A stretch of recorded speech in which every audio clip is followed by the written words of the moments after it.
जय महाकाली. मी गुरुवर्य राहुलदादा आगोरे, गावारण, तालुका माडा, जिल्हा सोलापूर. आजचा व्हिडिओ खास शेतकऱ्यांसाठी आहे.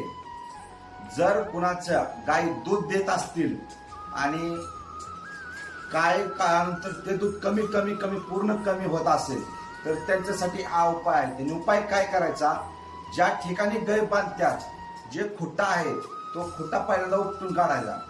त्या ठिकाणी 5 लिंब त्याला शेंदूर लावून तिथं ठेवायचे, 5 बिबे टाकायचे, थोडं काळं उडीद टाकायचं आणि थोडा कापूर टाकायचा आणि नंतर तो खुटा जसा होता तसा तो जमिनीमध्ये पुरायचा.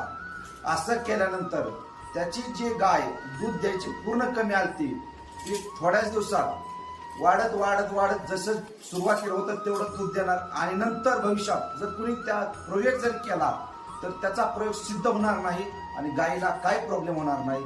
असा